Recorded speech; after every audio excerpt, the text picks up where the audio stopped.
എന്തൊക്കെയുണ്ട് അമ്മേ പുതിയ വിശേഷങ്ങളൊക്കെ? പുതിയ വിശേഷം ഒന്നുമില്ല, അങ്ങനെ പോണു. ഇതത്തെ തുടക്കത്തിൽ തന്നെ അങ്ങ് കണ്ണ് പറയുന്നേ? ഇല്ല. എന്തു പറ്റി? അമ്മ ഭയങ്കര ഇമോഷണൽ ആണ്. സന്തോഷം വന്നാലും സങ്കടം വന്നാലും മോനും ഓർത്ത് അഭിമാനിക്കണ്ടേ? പിന്നെ അഭിമാനം മാത്രമല്ലേ ഉള്ളൂ. തുടക്കത്തിൽ ഇങ്ങനെ കരയില്ലേ? ഇല്ല, എന്തായാലും കാണില്ല ആൾക്കാര്. അതെ, ആൾക്കാരൊക്കെ കാണും. പിന്നെ എന്തൊക്കെയുണ്ട് അഭിലാഷിന്റെ പുതിയ വിശേഷങ്ങളൊക്കെ? കുഴപ്പമില്ല, സുഖമായിട്ട് പോകണം. കോളേജിലും ആണെങ്കിലും കുറേ ഫ്രണ്ട്സിനെ കിട്ടി, കുഴപ്പമില്ല, അങ്ങനെ പോകുന്നു. അടിപൊളിയായിട്ട് പോകുന്നു. ഇപ്പൊ കോളേജിൽ പഠിക്കുകയാണല്ലേ? പഠിക്കും. എന്താ പഠിക്കുന്നത്? ഞാൻ degree second year. Second year ആയി. അപ്പോൾ അഭിലാഷിനെ കാണുന്നതൊക്കെയും മറ്റുള്ളവരെ സഹായിക്കുന്നതാണ് പൊതുവെ കൂടുതലായിട്ട് കാണുന്നത്. അങ്ങനെ ഈ ഒരു 19 വയസ്സിലായിട്ടുള്ളൂ, 19 വയസ്സിൽ ഒരു മനസ്സ് വരാനുള്ള കാര്യം എന്താ? ഇല്ല, അത് നമ്മൾ പുറത്ത് പോകുമ്പോൾ കാണും. കോളേജിൽ പോകണ സമയത്താണെങ്കിലും സ്കൂളിൽ പോകുന്ന സമയത്താണെങ്കിലും പുറത്ത് വെച്ച് അങ്ങനെ കാണുമ്പോൾ നമുക്ക് തോന്നും, ഇപ്പോൾ എനിക്കാണെങ്കിൽ എൻ്റെ ഭാഗത്ത് നിന്ന് എന്തെങ്കിലും ചെയ്താൽ കുഴപ്പമില്ലല്ലോ, അങ്ങനെ തോന്നും. അപ്പോൾ അങ്ങനെ ചെയ്തു, പിന്നെ അങ്ങനെ ഇതുവരെയൊക്കെ എത്തി. അപ്പോൾ ഈ അഭിലാഷിന്റെ ഈ മനസ്സ് കണ്ടിട്ട് അമ്മയ്ക്ക് എന്താ തോന്നുന്നത്? അഭിമാനം തോന്നുന്നുണ്ട്. അഭിമാനം തന്നെയാണ്. പിന്നെ അമ്മയെ സഹായിക്കാറുണ്ടോ അഭിലാഷ്? ഇങ്ങനെ സഹായിക്കാറുണ്ട്. അമ്മയ്ക്ക് തോന്നിയിട്ടുണ്ടോ പാവപ്പെട്ടവരെ സഹായിക്കാൻ? എനിക്കും അത് അങ്ങനെ ആഗ്രഹമുണ്ട്. ഉണ്ട്. അമ്മ എന്താ ചെയ്യുന്നേ? ഞാൻ ഭക്ഷണം വെക്കാൻ പോകും.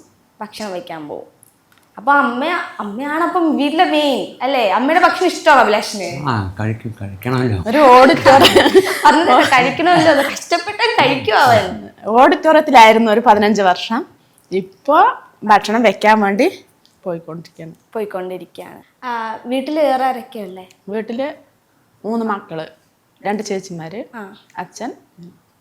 ചേച്ചിമാരൊക്കെ എന്താ ചെയ്യുന്നേ?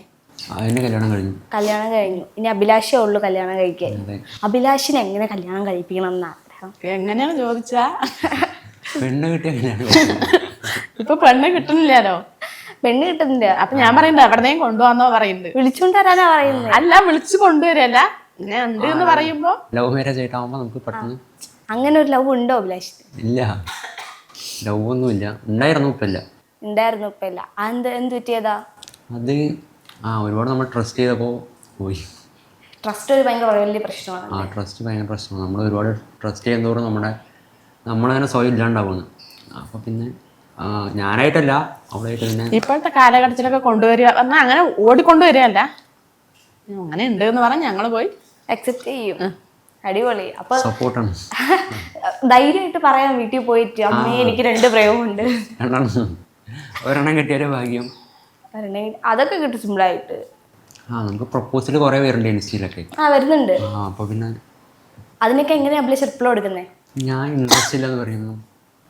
നമ്മൾ പെട്ടെന്ന്, കാരണം നമുക്ക് അങ്ങോട്ടും ഇങ്ങോട്ടും അറിയില്ലായിരുന്നു, ഓൺലൈൻ വഴിയായതുകൊണ്ട് ചിലപ്പോൾ ഒരു ദിവസം വന്നിട്ട് പെട്ടെന്ന് വന്നിട്ട് ഇഷ്ടമുള്ള നമ്മൾ എന്താ പറയുക, ഇങ്ങനെയൊക്കെയല്ലേ പരിചയപ്പെടുന്നത്, അങ്ങോട്ട് മെസ്സേജ് അയക്കണോ? അല്ല, അങ്ങനെയല്ല. ഇപ്പോൾ പെട്ടെന്ന് അപ്പോൾ അറ്റ്ലീസ്റ്റ് നമുക്ക് വന്നിട്ട് ഫ്രണ്ടായിട്ട് ഇരിക്കാം എന്ന് പറഞ്ഞിട്ട് പിന്നെ കുറച്ച് ദിവസം കഴിഞ്ഞിട്ട് മെസ്സേജ് അയക്കണമെങ്കിൽ കുഴപ്പമില്ല. ഇപ്പോൾ ഫസ്റ്റ് വന്ന് എനിക്ക് ഇഷ്ടമാണ് പറഞ്ഞാൽ നമ്മൾ പറ്റില്ലല്ലോ. അങ്ങനെ നമ്മൾ സെലിബ്രിറ്റീസ് ആയതുകൊണ്ടാണ് ജാമ്യം വരുന്നത്. അങ്ങനെ ഇപ്പൊ പറഞ്ഞത് ചില ഗേൾസിനൊക്കെ വിഷമായി കാണും. ഇല്ല, പാവ അവര് കാത്തിരിക്കല്ലേ. ഇല്ല. അപ്പോൾ ഈ അഭിലാഷ് ചാരിറ്റി ഒക്കെ ചെയ്യുമ്പോൾ നമ്മൾ പറയാറുണ്ട് വലത് കൈ ചെയ്യുന്നത് ഇടത് കൈ അറിയരുത്. അപ്പൊ എന്തിനാണ് വീഡിയോ എടുത്തിടുന്നത്, ചെയ്താൽ പോരെ എന്നൊരു ചോദ്യം വരുന്നുണ്ട്. അതിനോട് എന്താ? കുറേ വട്ടം ചോദിച്ചിട്ടുണ്ട്, അങ്ങനെ കുറേ പേര് ചോദിച്ചിട്ടുണ്ട്.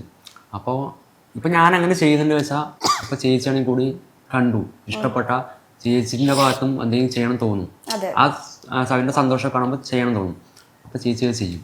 അപ്പോൾ എന്നിലൂടെയല്ലേ ചെയ്ത്, അപ്പോൾ എന്നിലൂടെ മറ്റുള്ളവർ അങ്ങനെ ചെയ്യട്ടെ എന്ന് പറഞ്ഞിട്ടാണ് ഞാൻ വീഡിയോ എടുത്തത്. പക്ഷെ കമന്റ്സ് വരുന്നതൊക്കെയും നീ അത് വെച്ചിട്ട് യൂട്യൂബ് ഉണ്ടാക്കി ജീവിക്കുകയാണ്, അഭിലാഷ് അങ്ങനെയാ ജീവിക്കുന്നതെന്ന് പറയുന്നത്. പക്ഷെ അത് വെറും പറച്ചിൽ മാത്രമാണ്. എനിക്ക് യൂട്യൂബിൽ ഇതുവരെ ഒരു രൂപ പോലും കിട്ടിയില്ല. അപ്പോൾ നമ്മൾ പണിയെടുക്കുന്ന പൈസയും കൂടെ നമ്മൾ ഹെൽപ്പ് ചെയ്യണം, അങ്ങനെ മാത്രം ചെയ്യണം. അല്ലാണ്ട് നമുക്ക് യൂട്യൂബിൻ്റെ ഭാഗത്തുനിന്നും ഇതുവരെ റവന്യൂ ഒന്നും കിട്ടിയിട്ടില്ല. അഭിലാഷ് ജോലിക്ക് പോകുന്നുണ്ടോ? പോകുന്നുണ്ട്. എന്ത് ജോലിക്കാ പോകുന്നത്? ഞാൻ ഇലക്ട്രീഷ്യൻ പണിക്ക് പോകും. പഠിക്കുന്നതിന്റെ ഇടയ്ക്ക് തന്നെ അതെങ്ങനെ മെയിൻറ്റെയിൻ ചെയ്ത് കൊണ്ടുപോകുന്ന രണ്ടും? ചിലപ്പോൾ കോളേജ് ലീവാക്കിയിട്ട് പണിക്ക് പോകും, ഇല്ലെങ്കിൽ വൈകിട്ട് പോകും. അപ്പോൾ ഇത് കണ്ടിന്യൂഷൻ ആവില്ലേ? ഇല്ല, പോകണമല്ലോ. അപ്പം നമുക്ക് മാനേജ് വീട്ടിലെ കാര്യങ്ങൾ നോക്കണം, എല്ലാം നോക്കണമല്ലോ. വീട്ടിലെ കാര്യം നോക്കുന്ന അഭിലാഷ് തന്നെയാണോ? എല്ലാവരും കൂടി നോക്കും. ഒറ്റയ്ക്കെന്നല്ല, ഞാനും പോവും, അമ്മയും പോവും, അച്ഛനും പോവും, എല്ലാവരും പോകുന്നുണ്ട്. എന്നാലും അഭിലാഷ് എന്ന മകൻ വീട്ടിൽ എങ്ങനെയാ? കുഴപ്പമില്ല, നല്ല കുട്ടിയാണ്.